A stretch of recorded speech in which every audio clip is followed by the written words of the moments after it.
अगर आप यह मानते हैं कि जीवन केवल उसी तरह चलता है जैसे हम सोचते हैं, तो शायद आपको यह समझने का समय आ गया है कि सच्चाई उससे कहीं गहरी और भिन्न होती है। हम सभी का जीवन एक जटिल यात्रा है, जहां रास्ते अक्सर धुंधले होते हैं और मंजिल का पता नहीं चलता। लेकिन इस यात्रा को समझने की कोशिश करना, अपने भीतर की गहराई तक उतरना और अपनी आंतरिक क्षमताओं को पहचानना, यही असली चुनौती है। आज हम इस यात्रा पर बात करेंगे, उस यात्रा पर जिस पर हम अकेले होते हुए भी कभी नहीं अकेले होते। हम अपने संघर्षों, अपनी असफलताओं, अपने मित्रों और शत्रुओं और सबसे महत्वपूर्ण अपने ईश्वर के साथ हमारे संबंधों के बारे में चर्चा करेंगे। यह यात्रा कठिन है, लेकिन जब हम इसे सही दृष्टिकोण से देखते हैं तो हमें यह समझ में आता है कि असल में यही यात्रा हमें हमारे असली स्वरूप से मिलवाती है। हम देखेंगे कि कैसे कुछ लोग धार्मिक दिखने की कोशिश करते हैं, लेकिन भीतर से नास्तिक होते हैं। यह केवल एक बाहरी आवरण है, एक औपचारिकता जिसे हम सिर्फ इसलिए अपनाते हैं ताकि समाज हमें स्वीकार करे, ताकि हमें अपनी पहचान और स्थिति बनी रहे। ये बात समझने में बहुत कम लोग सक्षम होते हैं कि जब तक हम अपने आंतरिक सत्य से जुड़े नहीं होते, तब तक हमारी धार्मिकता महज एक दिखावा होती है। हम यह भी जानेंगे कि जीवन में सबसे महत्वपूर्ण चीज, वह जो हमें पूरी तरह बदल सकती है, वह है साहस। साहस वह शक्ति है जो हमें कठिन रास्तों पर चलने के लिए प्रेरित करता है। वह शक्ति जो हमें ईश्वर की खोज के लिए प्रेरित करती है।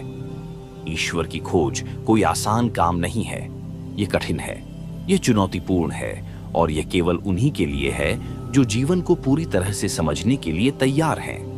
जैसे एक पत्थर को पहाड़ पर चढ़ाना कठिन होता है, वैसे ही हमें ईश्वर की ओर बढ़ने में कठिनाइयां आएंगी, पर यही रास्ता असली खुशी, संतोष और तृप्ति की ओर जाता है।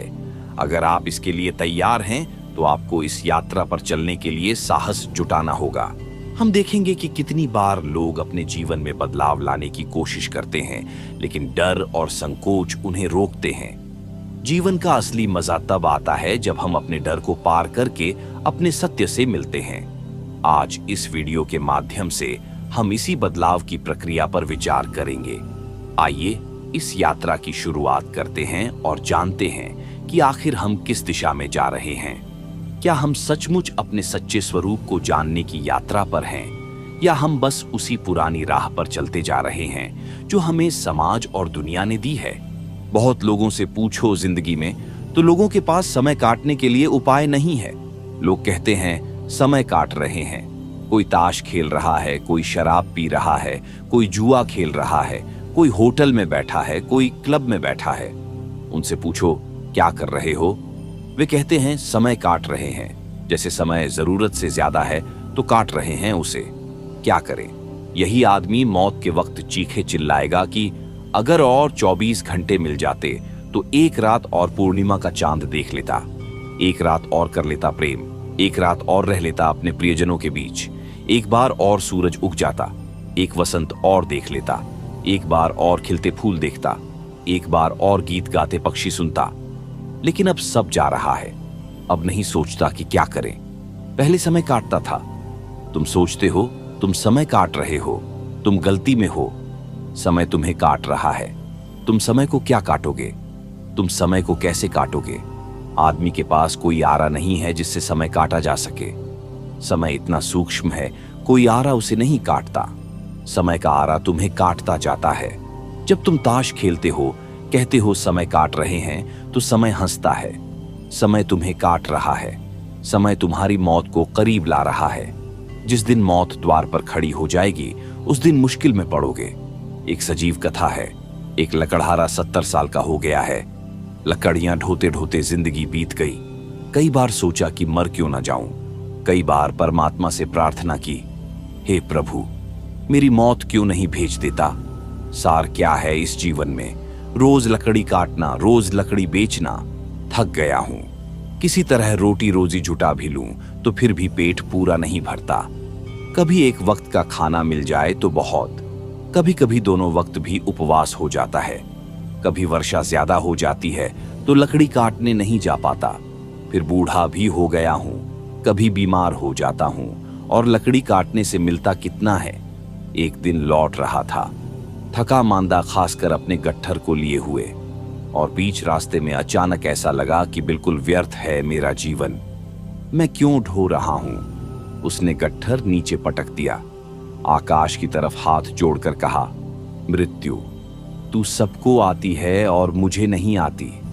हे यमदूत, तुम मुझे क्या भूल गए हो? उठा लो अब। संयोग की बात है, ऐसा अक्सर तो होता नहीं। उस दिन हो गया। यमदूत पास से ही गुजर रहे थे, किसी को लेने जा रहे होंगे। सोचा कि बूढ़ा बड़े हृदय से कातर होकर पुकार रहा है, तो यमदूत आ गए।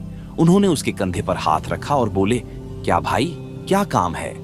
बूढ़े ने देखा मौत सामने खड़ी है। प्राण कांप गए। कई बार जिंदगी में मौत को बुलाया था। बुलाने का एक मजा है, जब तक आए ना। अब मौत सामने खड़ी थी तो प्राण कांप गए। भूल ही गया मरने की बात। बोला, कुछ नहीं और कुछ नहीं, गट्ठर मेरा नीचे गिर गया है, बस इसे उठा दो। यहां कोई उठाने वाला ना दिखा, इसलिए आपको बुलाया, जरा उठा दें। और नमस्कार, कोई आने की जरूरत नहीं। और ऐसे तो हम जिंदगी भर कहते रहे, मुझे मरना नहीं है। ये सिर्फ गट्ठर मेरा उठा के मेरे सिर पर रख दें। जिस गट्ठर से परेशान था, उसी को यमदूत से उठवा के सिर पर रख लिया। उस दिन उस बूढ़े की पुलक देखते, जब वो घर की तरफ आया, जवान हो गया था फिर से। बड़ा प्रसन्न था कि बच गए मौत से। मौत के क्षण में जीवेश न प्रकट हो जाती है। अब तो मौत दिखाई पड़ती है, इधर गया हुआ जीवन दिखाई पड़ता है। जिसको ऐसे ही गवा दिया, कभी भोगा नहीं। इस अकड़ में रहे कि क्षण भंगुर को क्या भोगे। कभी ठीक से खाया नहीं, कभी ठीक से पहना नहीं, कभी ठीक से राग रंग न किया। इस सब को उस आशा में बिता दिया।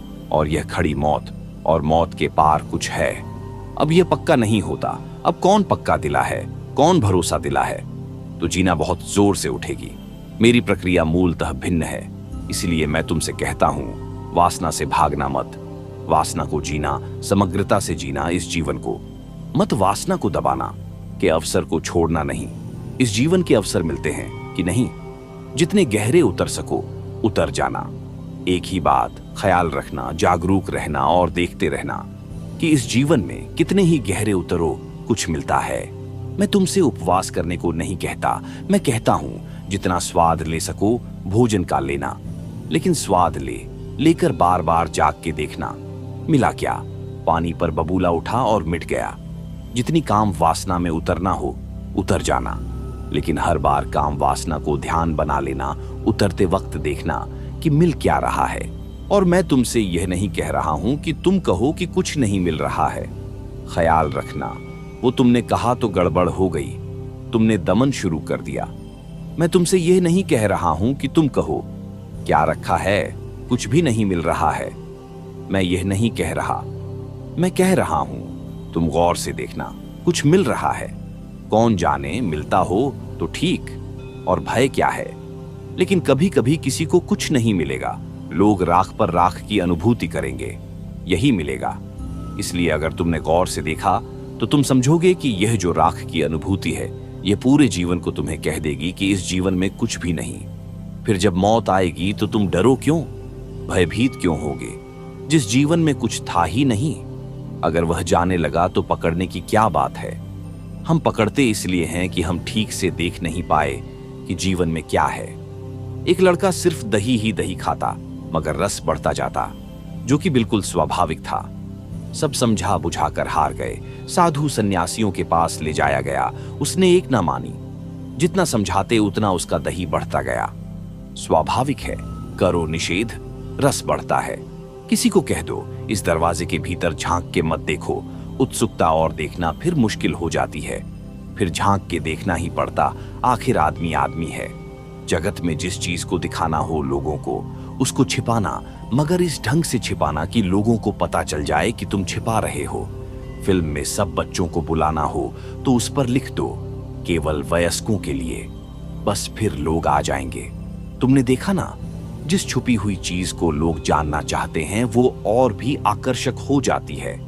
चले, छोटी उम्र के लड़के 2 आने की मछलियां लगाकर पहुंच जाएंगे। अगर वयस्कों के लिए है लिखा हो, विज्ञापन दाता लिख देते हैं। पढ़ना मना है तो जाना जरूरी है, जरूर कुछ मामला है। निषेध तो वही होता है जहां कुछ हो रहा हो। विज्ञापन के ऊपर कृपया इसे न पढ़ें लिखना, फिर आप बिना पढ़े आगे नहीं जा सकते।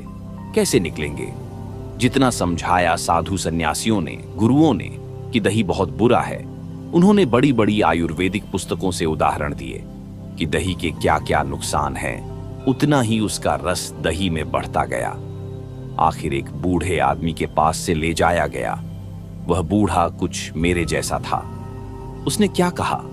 उसने कहा, बेटा, दही खाना कभी मत छोड़ना, इसमें बड़े गुण हैं। यह तो लाख दवाओं की दवा है। दही ने वह बेटा भी चौंका दिया कि इतने दिन हो गए, कभी किसी ने यह नहीं कहा। जिसके पास गए वही दही के खिलाफ था। यह बूढ़ा होश में था, मानता था कि दही खराब है, क्योंकि तकलीफ तो वह भी भोगता था। दही के कारण सर्दी जुकाम पकड़ लेता, बुखार आ जाता। वह अभी जवान था, लेकिन फीका होने लगा था। दही मारे डाल रहा था, लेकिन जितना लोग समझाते थे उतनी जिद पकड़ती जाती थी, उतना ही अहंकार भी बढ़ता जाता था। इस बूढ़े की बात उसने जरा चौंक के सुनी।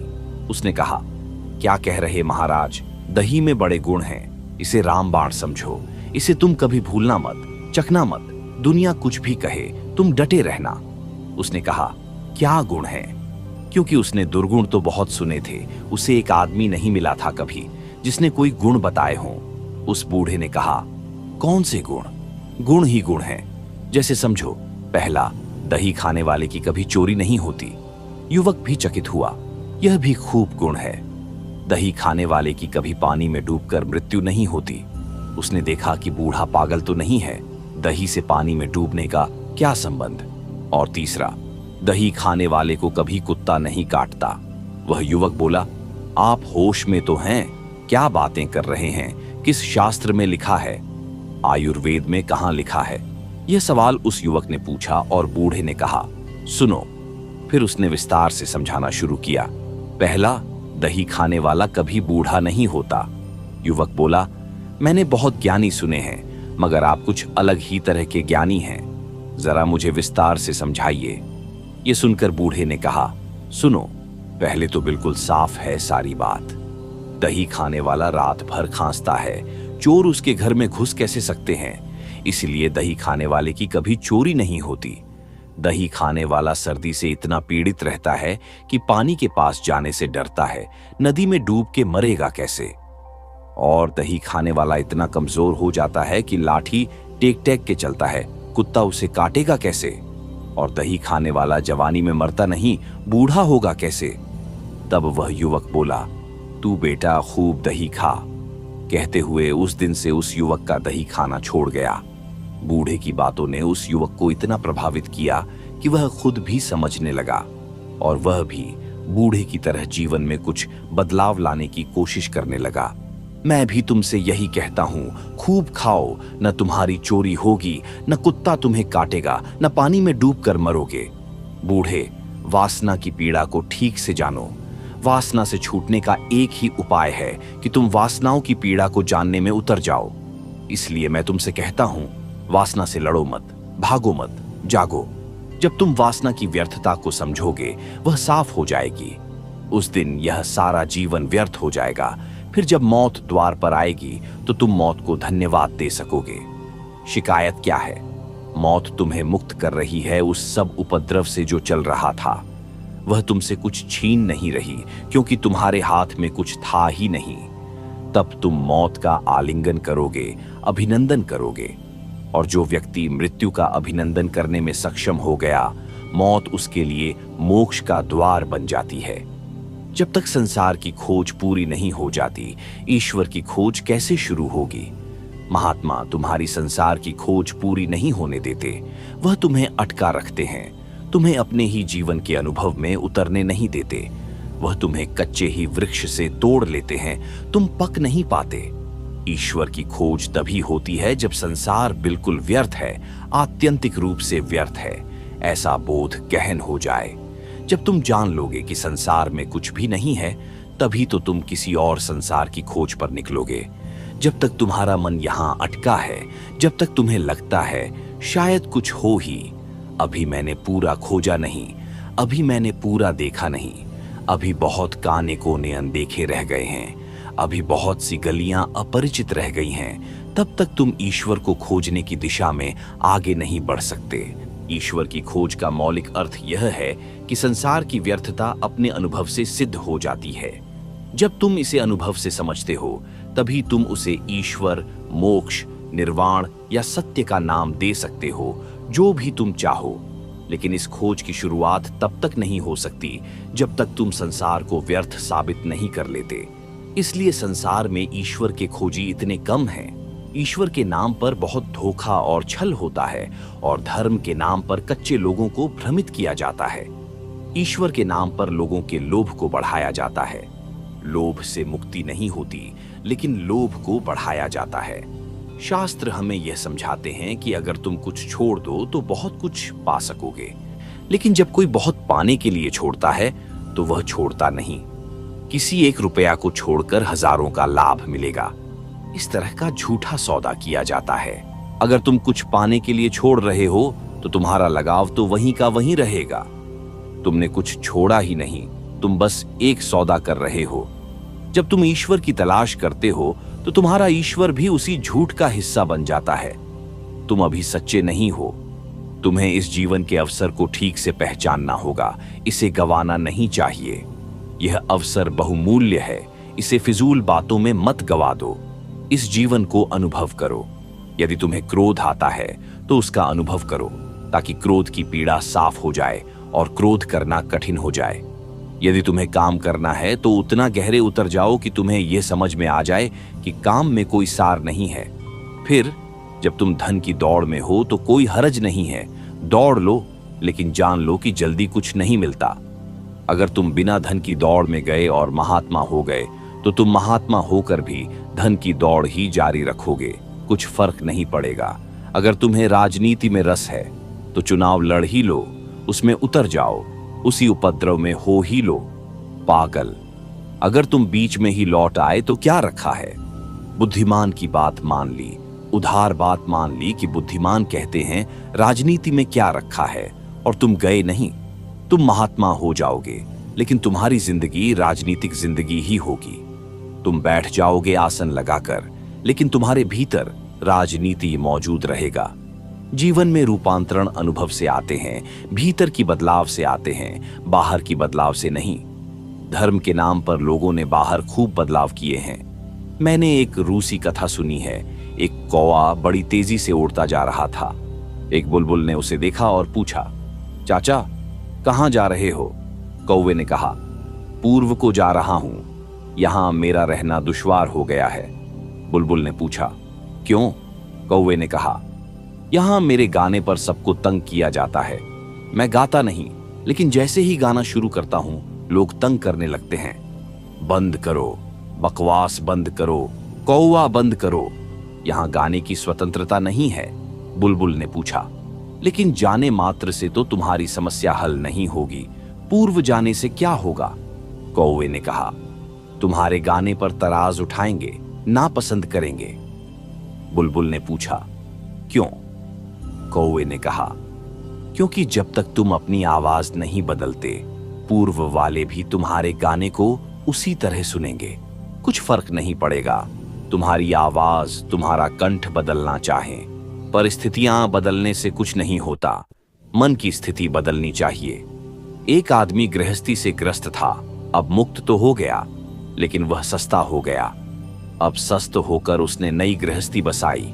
एक आदमी के बेटे बेटी थे, उनसे छूट गया तो शिष्य शिष्या से उतना ही मोह लगेगा, कोई फर्क नहीं पड़ेगा। कोयल ने ठीक कहा कि चाचा, पूर्व जाने से कुछ भी नहीं होगा। लोग वहां भी तुम्हारी कांव कांव पर उतना ही तराज उठाएंगे। ईश्वर के खोजी संसार में कम है, क्योंकि ईश्वर के झूठे खोजी बहुत ज्यादा हैं, और ईश्वर की झूठी खोज में बड़ी सुगमता है। कुछ बदलना नहीं पड़ता और बदलने का मजा आ जाता है।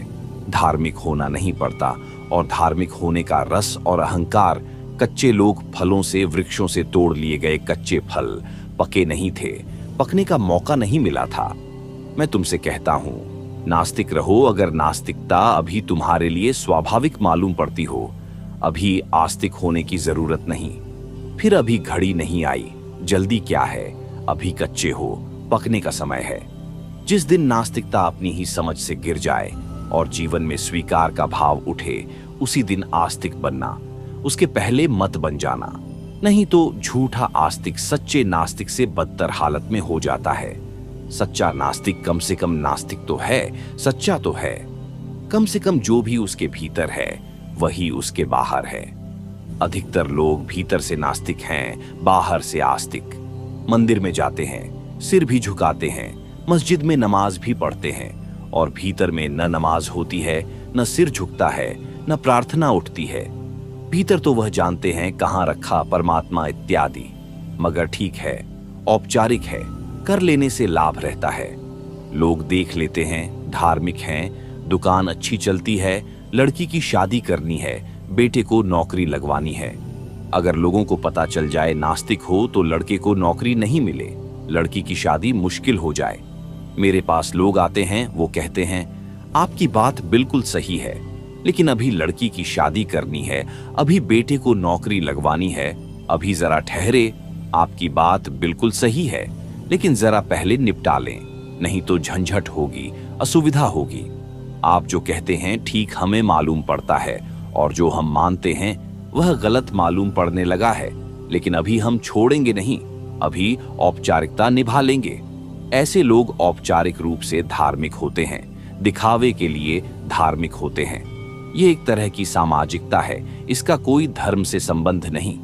फिर ईश्वर की खोज पर कठिनाइयां आती हैं, ये सुगम नहीं है। ये बात पहाड़ की चढ़ाई जैसी है, घाटियों में उतरने जैसा नहीं। जैसे एक पत्थर को लुढ़काकर दो छोटी से तो फिर कुछ और नहीं करना पड़ता। एक दफा लुढ़काया तो खुद ही लुढ़कते हुए घाटी तक पहुंच जाता है, लेकिन पत्थर को पहाड़ पर चढ़ाना हो तो लुढ़काने से काम नहीं चलता, खींचना पड़ता है। थक जाओगे, पसीने पसीने हो जाओगे, जटिल है, दुर्गम है, खतरनाक है, और जैसे जैसे ऊंचाई बढ़ेगी वैसे वैसे मुश्किल होती जाएगी, उतना ही बोझ कठिन होता जाएगा। आखिरी ऊंचाई पर पहुंचने वाले को बड़ा दुस्साहस चाहिए। ईश्वर की खोज कायरों का काम नहीं है, और अक्सर कायर ही ईश्वरवादी होते हैं, इसलिए ईश्वर की खोज नहीं हो पा रही। ईश्वर की खोज दुस्साहसी का काम है। ख्याल रखना, साहसी भी नहीं कह रहा हूं, दुस्साहसी, क्योंकि बहुत कुछ गंवाना पड़ेगा। पाने के लिए गंवाना पड़ता है, बहुत कुछ दांव पर लगाना पड़ेगा। ये सुविधा और सरलता से नहीं होगा। पूरा जीवन जड़ी की तरह लगाना है, जिनकी हिम्मत होती है। और अड़चन ये है कि मार्ग कठिन है और मंजिल का पक्का नहीं पता कि कहाँ होगी या नहीं होगी, पूर्व होगी या पश्चिम होगी, पता नहीं। कौन ठीक कहता है? बुद्ध ठीक कहते हैं, महावीर ठीक कहते हैं, कृष्ण की 1000 विकल्प हैं, और मंजिल बहुत दूर है, कुहासे में छिपी है, और रास्ता बड़ा दुर्गम है। 4 कदम तक दिखाई पड़ता है, फिर रास्ता अंधेरे में दबा है। इसलिए जो लोग जीवन की व्यर्थता को पूरी तरह समझ गए हैं, और जो जानते हैं कि चाहे ईश्वर ना भी हो तो भी वह खोजने योग्य है, क्योंकि यहाँ जीवन में तो बैठे रहने से कुछ भी सार नहीं। यहाँ जीवन तो व्यर्थ हो ही गया, अब उठ पड़ो, चल पड़ो, अब दांव पर लगाया जा सकता है। खोने को कुछ भी नहीं है, अगर मिला तो ठीक, नहीं मिला तो कुछ भी नहीं खोया। खोने को कुछ था ही नहीं। जीवन को तो देख लिया था, सब पन्ने पढ़ के देख लिए थे, फिर सत्य की खोज पर बड़ी कसौटी आती है। मैं एक छोटी सी घटना पढ़ रहा था। ईसाई संत हुई, अपूर्व महिला हुई, तेरेसा। दुनिया में थोड़ी सी महिलाओं ने ऐसी ऊंचाई पाई है, जैसे मीरा ने, सहजो ने, दया ने, लल्ला ने। बहुत थोड़ी सी महिलाओं ने, तेरेसा उनमें से एक है। तेरेसा एक बार एक नाले को पार कर रही थी, चूक से उसका पैर फिसल गया और वह बाढ़ आए नाले में डूबते डूबते बची। पैर में चोट भी खाई, मोच भी आ गई, चमड़ी भी छिल गई, पत्थर पर गिरकर संभवतः हड्डी भी टूट गई हो। वह बूढ़ी भी हो गई थी। किसी प्रकार वह नाले से बाहर निकलने लगी और उसने सिर उठाकर ईश्वर से कहा, आकाश की तरफ देखकर कहा, प्रभु, मुझसे व्यवहार करने का यह कैसा ढंग है? Is this way you treat me? ये कोई बात हुई? एक बूढ़ी औरत को ऐसे गिरा देना बीच नाले में। सब छोड़ दिया था परमात्मा पर, तो जिन्होंने सब छोड़ा है वही इसी तरह की दिल खोलकर बात भी कर सकते हैं। ये कोई बात हुई? कोई ढंग हुआ तुम्हारा? और उत्तर में उसने आकाशवाणी सुनी, कभी कभी मैं अपने मित्रों के साथ ऐसा व्यवहार भी करता हूँ, but sometimes this is how I treat my friends. ईश्वर की आवाज गूंजी कि हाँ, ऐसा ही कभी कभी मैं अपने मित्रों के साथ व्यवहार करता हूँ। शत्रुओं के साथ तो ईश्वर बड़ा दया और क्षमा करने को तैयार है, मित्रों के साथ बहुत कठिन। कारण मित्रों को कसता है, मित्रों के लिए परीक्षा। शत्रुओं को क्या कसना, वे तो वैसे ही भटके हैं, उन पर दया करता है, मित्रों को कसता है। पहुंचने के करीब करीब हो रहे होते हैं, घर करीब आ रहा होता है, कसावट बढ़ती जाती है, उनकी परीक्षा लेता है, परीक्षण करता है।